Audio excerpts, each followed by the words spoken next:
Good afternoon, everyone. Thanks for joining us for the Getting Started with Producing Zirlux Snap-On Smile webinar presented by Kris Schermerhorn.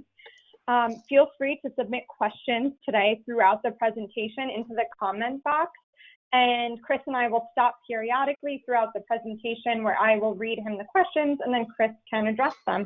Kris, I'll pass it off to you. Great, thanks a lot. So what we're going to do today is go over Snap-on Smile. It's going to be a little bit of an introduction and then also a training. Of course, there's going to be due diligence on your part. We're going to give you the foundation and kind of the ideas behind how we design these, and then it'll be up to you to practice, just like everything else.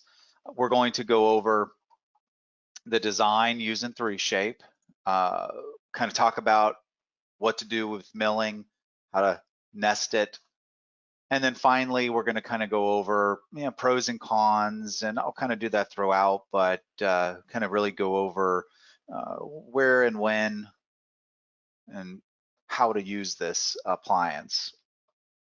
So with anything that we do in our industry, the most important thing I think that you can have is a good impression. It's extra important with this appliance because it's contacting so many areas of an arch, and it's contacting enamel, it's contacting hard tissue. So there's not much, if any, give or movement. So there's not that much room for a bad impression. And what I mean by bad impression is not only do we, of course, not want warpage or something so that our appliance is bouncing in the mouth and fitting fine on a model, but what I do find is doctors will kind of go about taking an impression for one of these like they would for a night guard, kind of making sure that the occlusal and kind of the top half, if you will, of the teeth come out nice, not really worrying about the soft tissue, the necks of the teeth. And what I found is the neck of the tooth, right where that gingiva and the tooth come together, is very important because we're going to dip down into that in most instances. What can happen there, if it's not accurate, it's washed out, of course it won't adapt nicely. There's going to be a gap there. Food can get trapped and just be an annoyance for the patient. Also, the patient will smile big, and then when they relax, their lip will catch on that overhang and be an annoyance to them. So again, a good impression for the overall fit of the appliance, and then also the finer details and areas it's important. So kind of a medium-bodied crown or bridge-based impression material would be nice. I think we get the job done with some attention to some of those areas. Maybe a 2-stage, going over top of it with a medium to heavy body, coming back over top with a wash to pick up those finer areas, I think would get the job done. If we jump over to the digital side, again, there's concerns going cross-arch with some scanners. Some people may say all scanners can be suspect as far as doing a cross-arch scan. I've had fairly good luck. You just want to make sure that the doctor's using a fairly modern scanner, impression-taking scanner.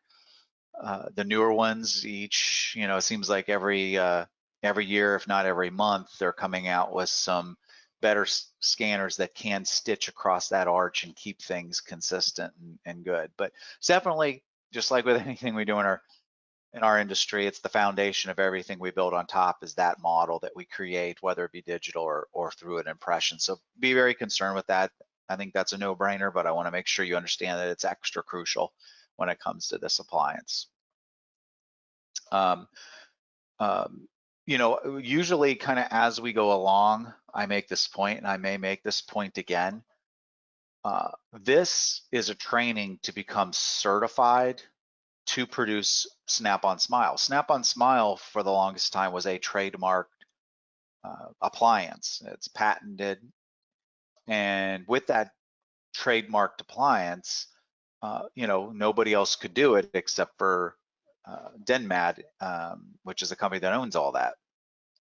Well, they've now opened it up and allowed Meyerson, with Meyerson's material, to be able to train people and just, you know, allow you guys to use the name Snap-on Smile and produce these. Make sure that you're aware that there is a puck, the LTD puck, which is a 22 millimeter puck that's very specific for this material. The cool thing is that material isn't any more expensive, that puck. It's very much the same as the other Seedle, and it's the same price. All it really does is allow Meyerson to track the purchase of those so that with their agreement with Denmat, they can be compensated appropriately. So that's all it is. So don't think that you do this and now you're going to have to buy these super expensive pucks. It's not the case. You purchase the LTD puck, it's the same price as all the other Seedle. It's just now you can use that trademark name, and doctors know that name, and you can make these appliances without any legal problem. So I want to make sure that's clear, because I think that's an awesome thing, because they very well could mark them up a ton and you could kind of be locked in, but they haven't done that. So don't be afraid to go forward with this certification, you know, and getting rolling on that. So I'm going to show you how to set up your work order in 3Shape. It's actually really simple and really awesome, because 3Shape has actually created an option up here under their crown called the tabletop. And it used to be, years ago, used to be called Snap-on Smile. But back then, of course, there was a trademark and they were told don't use that anymore. So they changed it to tabletop as the name. So this was originally set up to make the Snap-on Smile. So what you want to do is go around the arch, click on each tooth that's going to be involved, and choose the tabletop. If there's a missing tooth and you want to have a Pontic in there, simply choose anatomic Pontic. And then you want to splint them all together. All right, so choose your connector, simple connector is fine. And that's it. And then choose your opposing. I'm not going to have an opposing in this one just for ease of going through it. But so this is really how you set it up. It's very simple, and 3Shape is actually set up to do that without any workarounds. Exocad, you have some workarounds. Exocad, essentially, you'd want to choose each tooth as an anatomic crown, or if there's a missing tooth, choose it as an anatomic Pontic, and then mark your margin. You know, manually, we'll talk about marking margins. You want to follow the same rules I'll show you with 3Shape and marking margins, and then your connectors. 3Shape's a little bit quicker, a little bit more set up to do it, whereas the Exocad is a little bit more of a workaround. And there's a couple other workarounds through Exocad, but I've just found you have more control over the individual teeth if you mark them as an anatomic crown. You can set the die space, or you can set whether it's blocked out or not. So that's how I would choose it. Probably a little more time consuming than some of the other workarounds, but I like it for the control. So one thing that I want you to be aware of is creating the path of insertion on your model. And you want the units to have the same path of insertion because they are all splinted together. So we need that thing to draw, come off, and go back on the same path. And I would like that path to be as ideal as possible for these anteriors. All right, for the posterior, you can tilt things and make it a little worse as far as the path for those posterior teeth. But for the anteriors, let's tilt the model and make it so that we're looking right down on those teeth and there's this little undercut exposed, and that path of insertion is as ideal as possible for those anteriors. We got to get this thing to draw off this model, and this is Mother Nature. Some patients are going to have fairly limited undercuts to their teeth and they're going to be easy. Other patients are going to have crazy amounts of undercuts. Every case is going to be different. We're not dealing with prepped teeth here. So you really got to kind of angle that model so it's as ideal as possible for the anteriors and not as much for the posteriors. And I'll show you kind of why that matters here in a bit.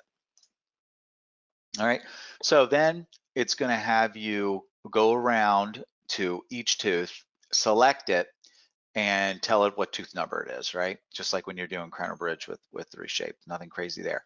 Each tooth, as you come upon it, just like with I talked about with Exocad and naming each tooth an anatomic crown, you have the option to change the parameters for each tooth as you go around. And this is kind of a crucial spot.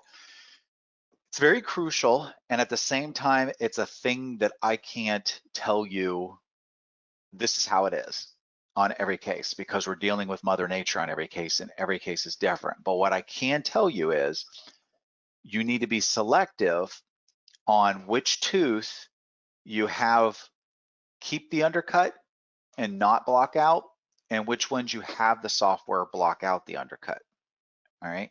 So what that means is the software is going to go from the height of contour straight down. You know, and what'll happen is if you have a lot of undercut on a tooth and it blocks out straight down and comes in, it comes in conflict with the margin, it's going to open that margin up. Now you can choose to save the margin, but don't do that, because if you do that, it's going to create such an undercut that your mill is never going to be able to get to that, right? So don't ever save the margin on whenever you choose to block out on these, because it'll cause massive problems milling.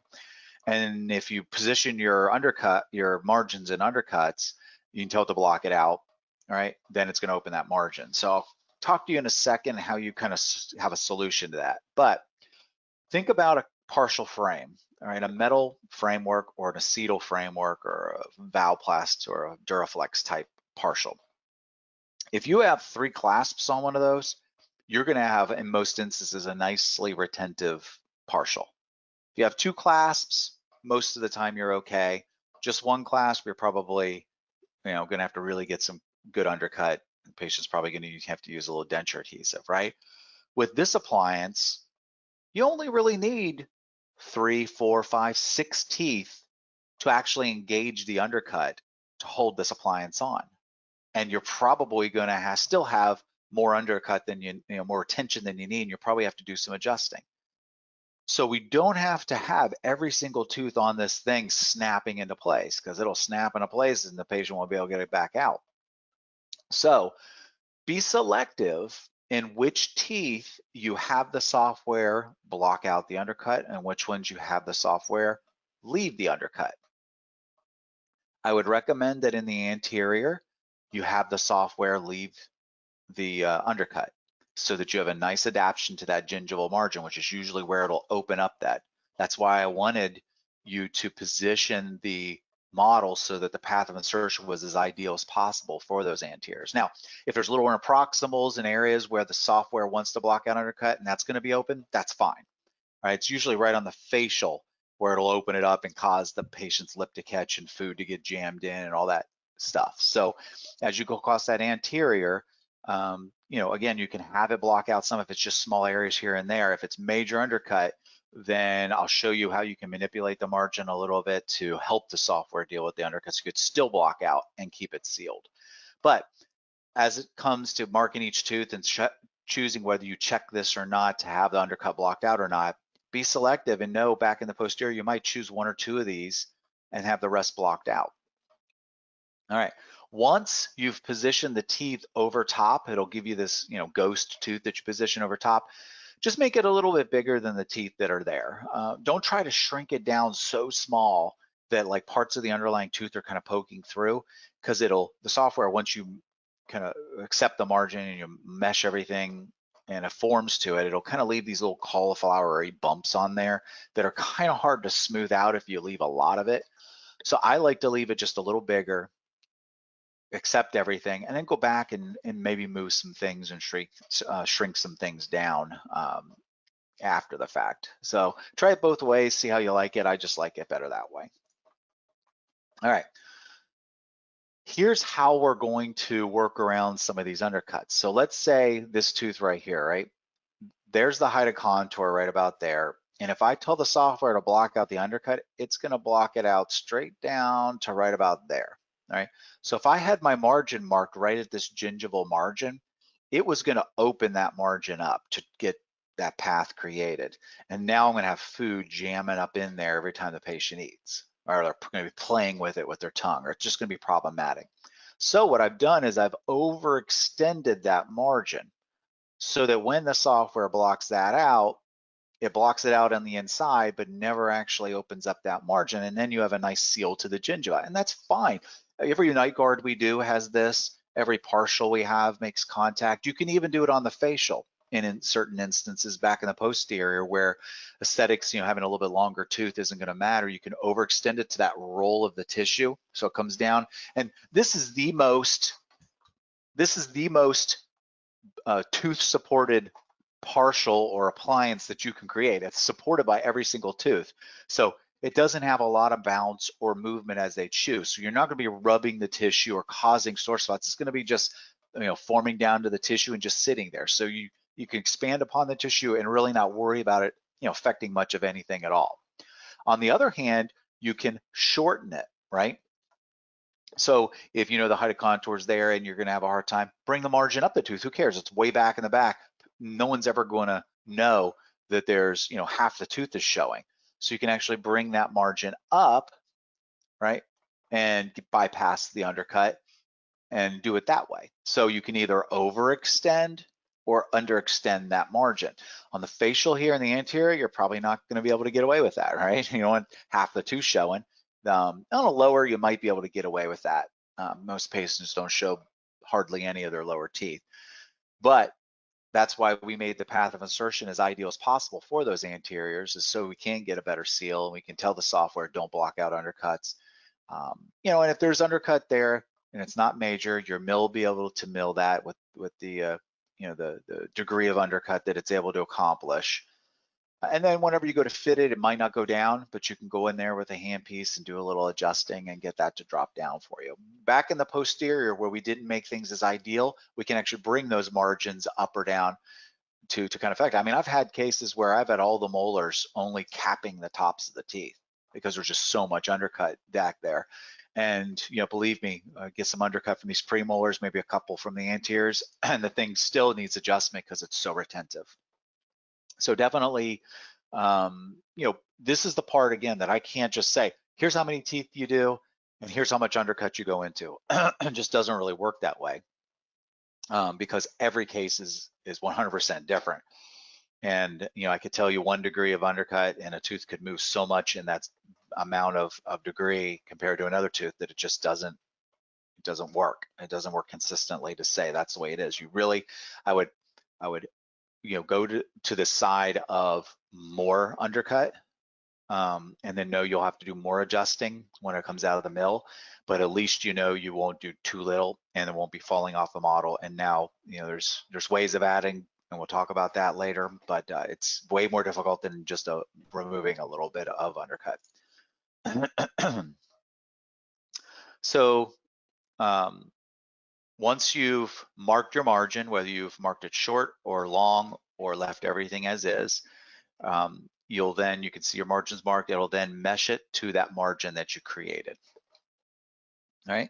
At that point, you'll adjust the occlusal, automatic, the interproximal, just do it at 0. When you mark those margins through the interproximal, I would give it a little gap, maybe a 1/2 to 1 millimeter of gap between them, so that they aren't crossing over. Kind of can get a little glitchy if you do that. Give it a little space there. It's going to fill it anyways once you bring everything together, so won't worry about that.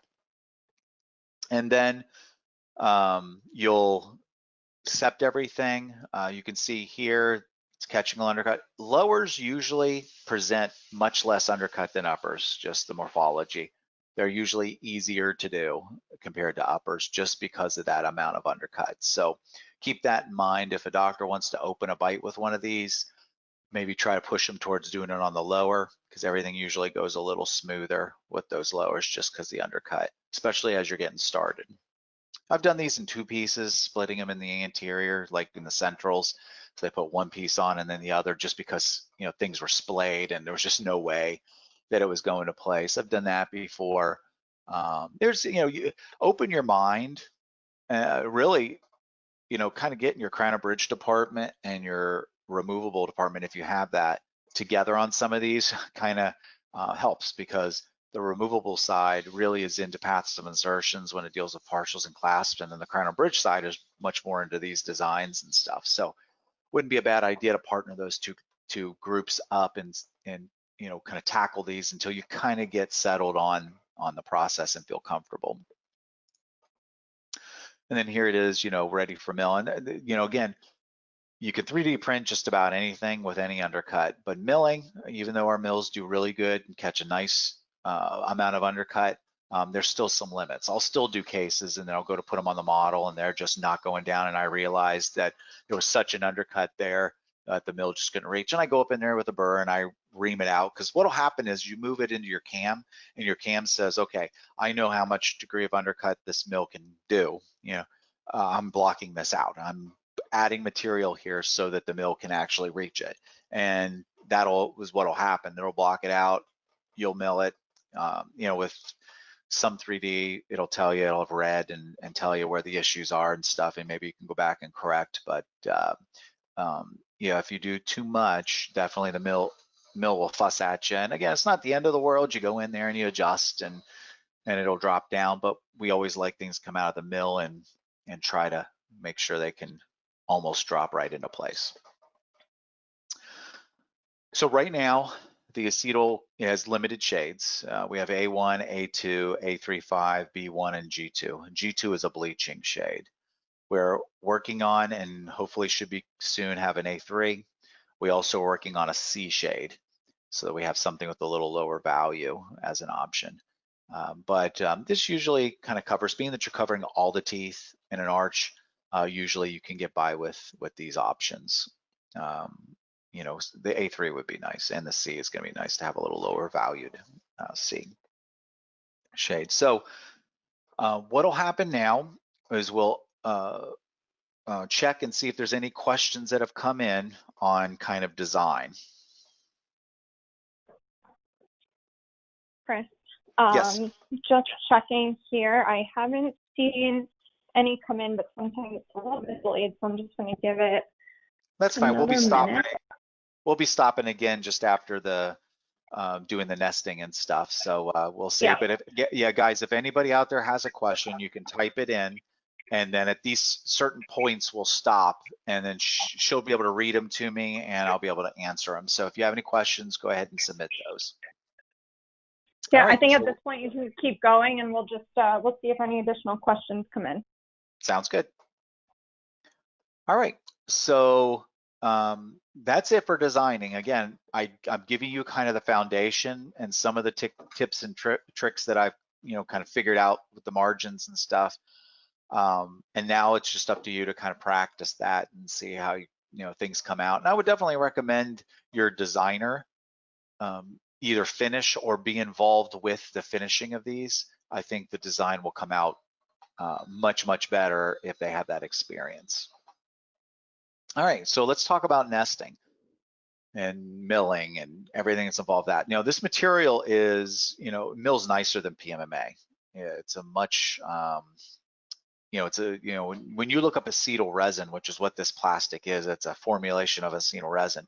One of the characteristics that are, a nice characteristic of acetyl resin is its millability. A lot of other companies mill these plastics for parts and pieces, and that's exactly what we're doing with our dental, formulated version of acetyl. So we're not doing anything crazy, but a couple things that I have found. So if you today say, wow, this is really cool, and I want to order a puck in and start milling it, I'm sure you can with whatever mill you have using PMMA strategy and PMMA tooling. This material, I said, actually grinds nicer than PMMA, so the tooling will work fine and the strategies will be fine. I found for some machines that strategies that are set up are kind of slow, and those can be sped up. There's if you have rolling mills, which is very popular in our industry, they have a 3mm tool as well as corresponding 2 and 1 and 1.4 and then I think a 0.6 package kind of for the acetyl. And they've also CR Tool, Greg over at CR Tools has come up with a strategy for some 3D that sped everything up to be ideal for the acetyl. And he has done some really nice work with the tooling. It's a single flute type tool, really removes a lot of material fast, so he is able to speed things up. And he was able to, I would say a case like this in a roll and mill with PMMA tooling and regular strategies probably would take 3.5 hours, maybe even 4.5. It'll take a long time in the mill. With Greg and Sierra tooling, as well as strategies, my guess would be this would take probably an hour and a half, maybe an hour and 40 minutes on the top end. So dramatically changing those times. So if you're serious about this, definitely look into those tools as well as strategies. But if today you wanted to mill this, you could on those PMMA strategies you already have set in there. As far as loading it into the puck, nesting it, this is not enough support pins. All right. This material, once it starts to get milled down, will become flexible. All right. That's why it's able to go into some of those undercuts that you're going to leave. But we don't want it flexing while it's being milled. We want it to be rock solid. So I always tell people that if you think you put enough support pins, put 3 or 4 more. All right. I probably put another one here, probably put one here, here, here, here on this outside. Be careful with this outside.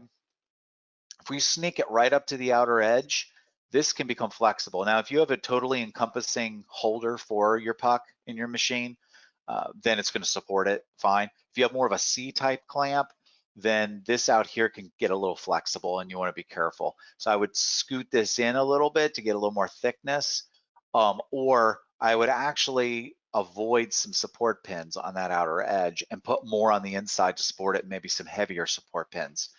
But just know that's one problem that I've definitely taken on calls from is people who have had just too much flex going on during milling and cause problems. And don't think if you put these, but put a big 2mm or a 3mm support pin, still this little area here will flex, that little area will flex. Even though this is supported really strong and this is supported real strong, little areas will flex and cause a bounce and just an ill fit. So a lot of support pins. All right, let me check in real quick again and make sure no questions have come in. Yep, Kris, you can keep going. All right, so now I want to talk about repairing this material. So we all can have issues, right? So either something goes wrong in milling, something, let's say you had some movement in your puck, didn't quite support it fine. Let's say I went to the doctor and fit your model great, but when it came back from the doctor, it had, some movement to it, bad impression.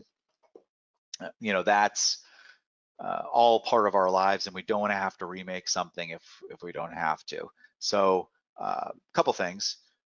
One, if an appliance has just a little bounce to it, it's fitting down on the model, but you push on the back end and it just has a little bounce, it's just not fitting the way that it should. I get those little alligator clips that goes in the office, the big ones, the big black little clippy metal things, spring loaded. Get 2 of those and clamp the back end of your appliance. All right. So what you want to do is have those clamps on there and on there, holding the appliance down so that bounce is not there. Then you're going to take your model and you're going to put it in a toaster oven. Yes, a toaster oven is just fine. Toaster ovens can be a little hit or miss on how accurate they are on their temperature, but generally I've found that about 300 degrees does the trick. So put it in the toaster oven, turn your toaster oven on to 300. Once it gets up to temperature, let it sit there for about 8 minutes. Once 8 minutes is up, turn the toaster oven off and leave it in there and let it cool down with the toaster oven. I would definitely practice this. Acetal melting point is at about, so it's 200 degrees Celsius, about a little bit lower than that. So you're looking at about 360, somewhere in that range, right? So we're not getting up to the melting point, but what we want to do is warp it, but we want to warp it in a good way to fitting the model. And the key to that is to get it hot enough that the crystalline structure relaxes, and then to cool it down slow enough that the crystalline structure comes back again very slow, so it doesn't warp worse, right? So you could bring it out of there if you cool it too fast, and now it's bouncing even worse because the crystalline structure, when it came back, didn't come back uniform and warped.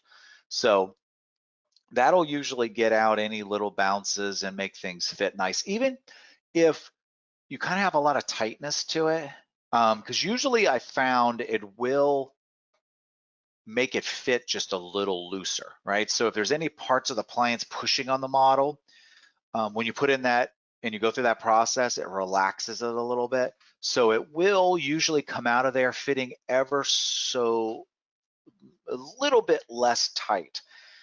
So keep that in mind. If it's already a little bit loose, you might lose all the retention. So if you're fitting it and you get it to go down and you're like, oh, there's a bounce and it feels a little tight, don't relieve some more. Go ahead and do this first and then go back and see if you ought to relieve some more. So that's a quick way of just those little bounces and little off fits that might happen, whether it's in your manufacturing or if it comes back from the doctor with the new model. That might be a quick fix.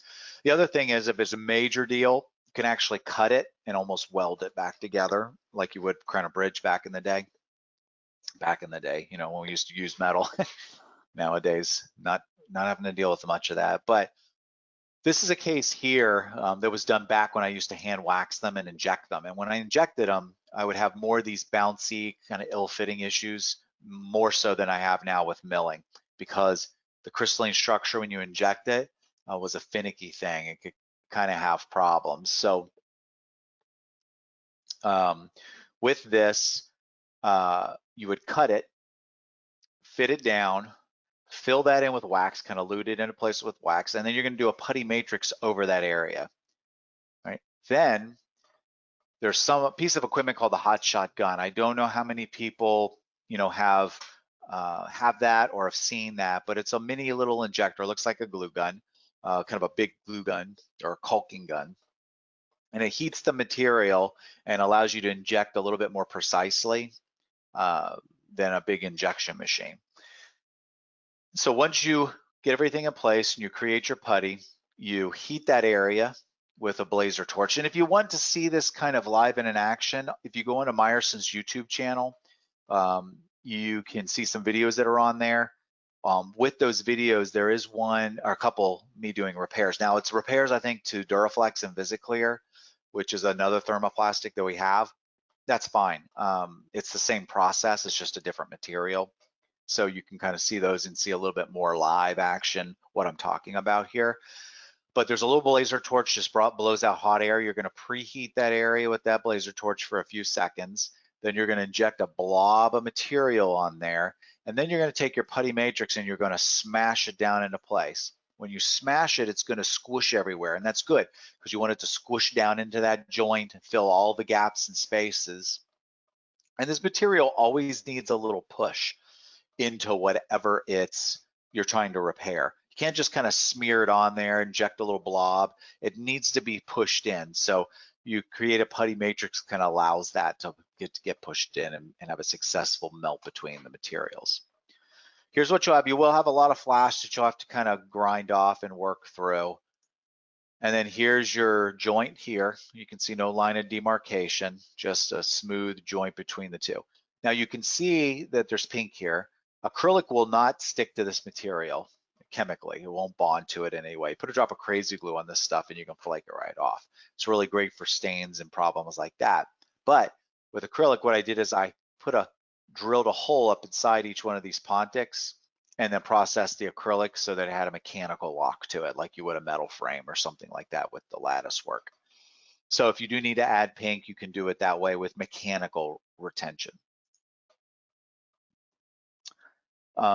Polishing it, you can pumice it, and it pumices fairly well. You know, you'll have burr marks from the tooling from the machine. You also have it from any adjustments you did. So you will need to pumice it or get the tooling marks out. Pumicing, you have to be careful. If you use a big rag wheel, you can kind of wipe out a lot of the character. Kind of looks like a plastic marble.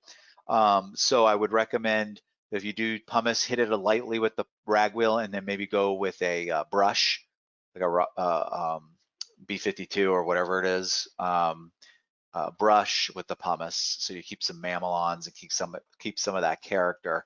Or we do have a polishing kit, Meyerson does. It comes with Haber's brushes, which are a big 3-inch for a lathe brushes. There's a yellow, red, a blue, and a green, and they have the abrasive in them.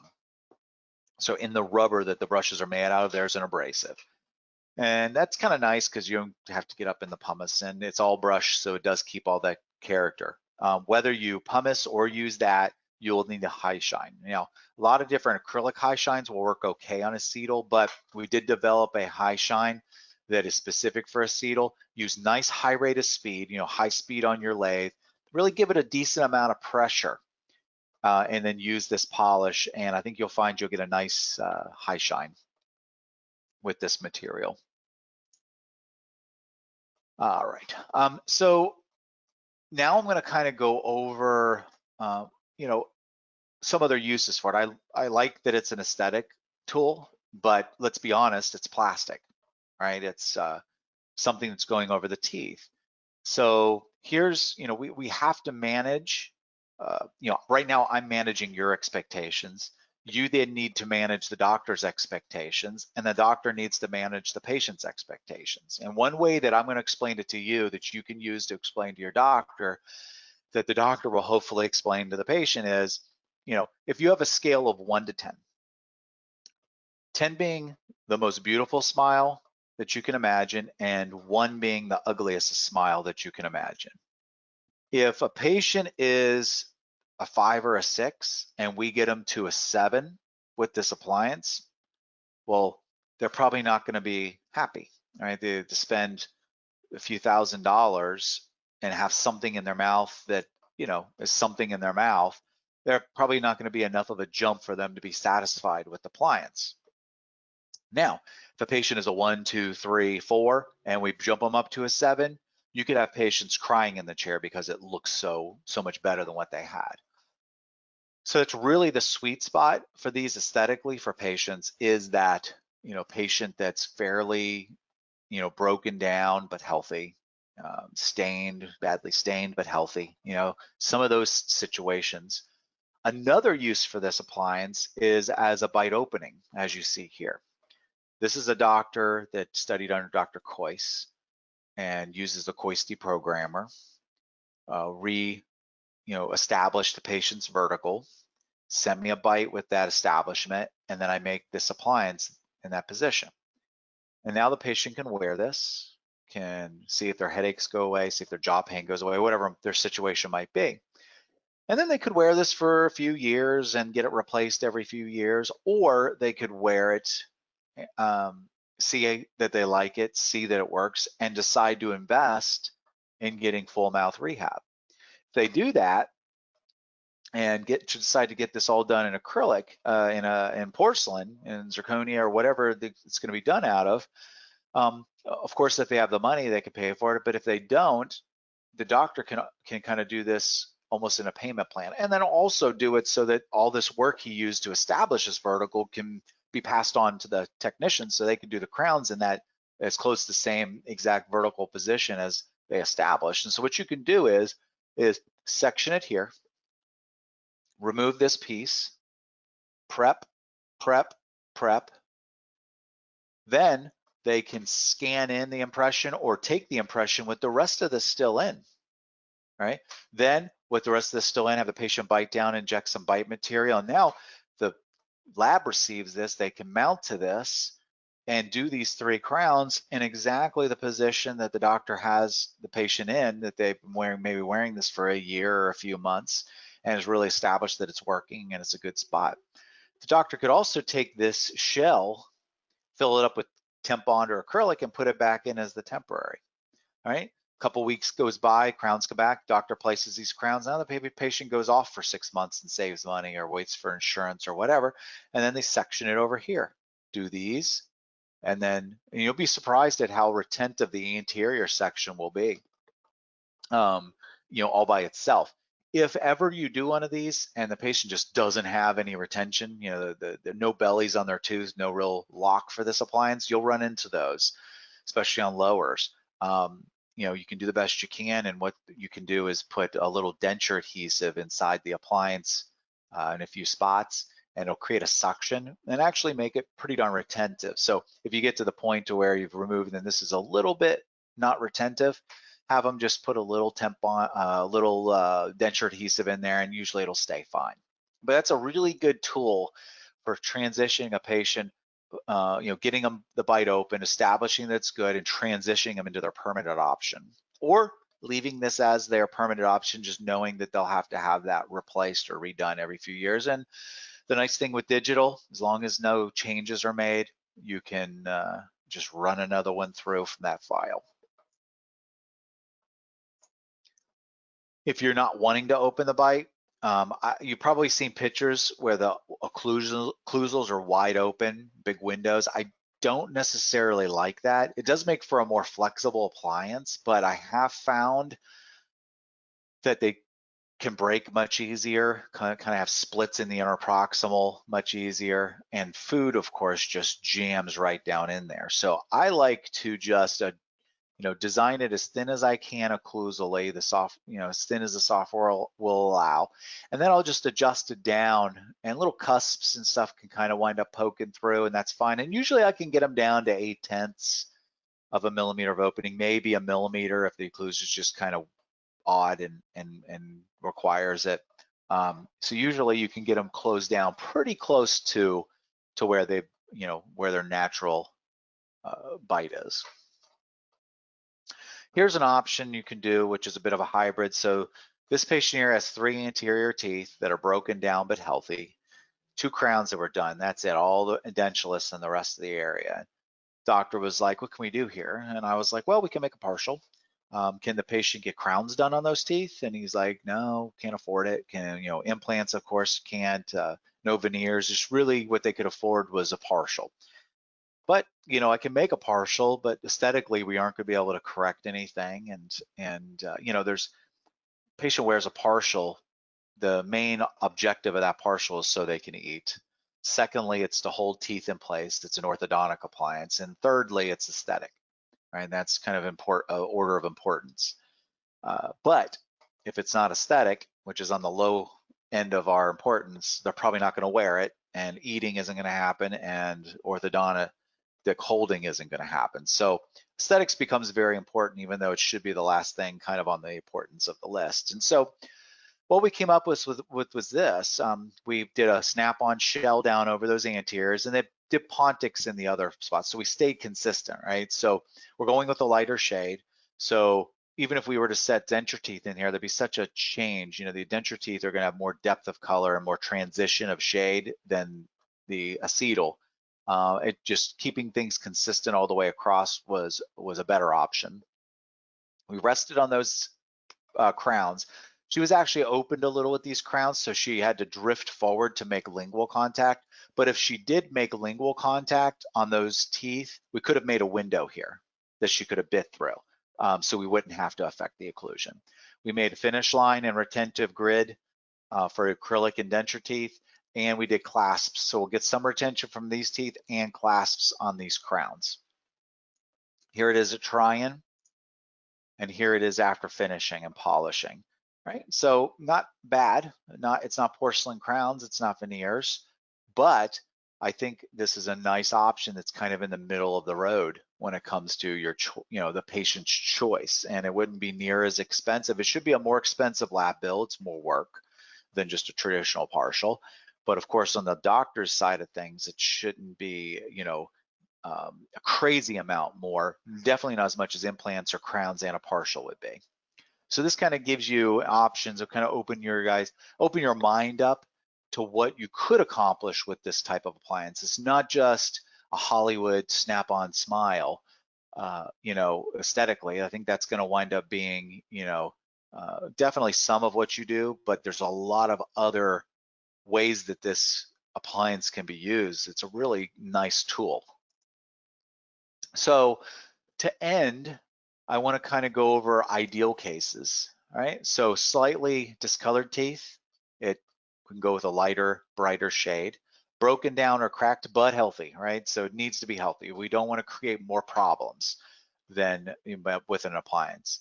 Collapsed vertical dimension, as you saw in that one patient, we can open them up into a nicer vertical and kind of let them try it or use this as their permanent option for that. And then small teeth, you can see she has a little bit of those peg laterals. She needs teeth. This is going to be bigger than their teeth. So if they already have big teeth, let's not make them bigger into clown teeth, right? We got to be a little picky, and you might want to help the doctor with that in getting just this, right? Just a picture of the patient, just with a normal smile. Because sometimes we get cases and the teeth don't look that big, but the patient could be a very petite person. Their face could be small, and those teeth actually do look, fairly large in their mouth, and now we're going to make them look bigger. You'll be able to kind of judge that from just a snapshot of the patient's, natural smile. Challenging cases, ones that you want to maybe turn away and come up with another option. Patient's expectations. You really want to make sure that you educate your doctor, educate the patient.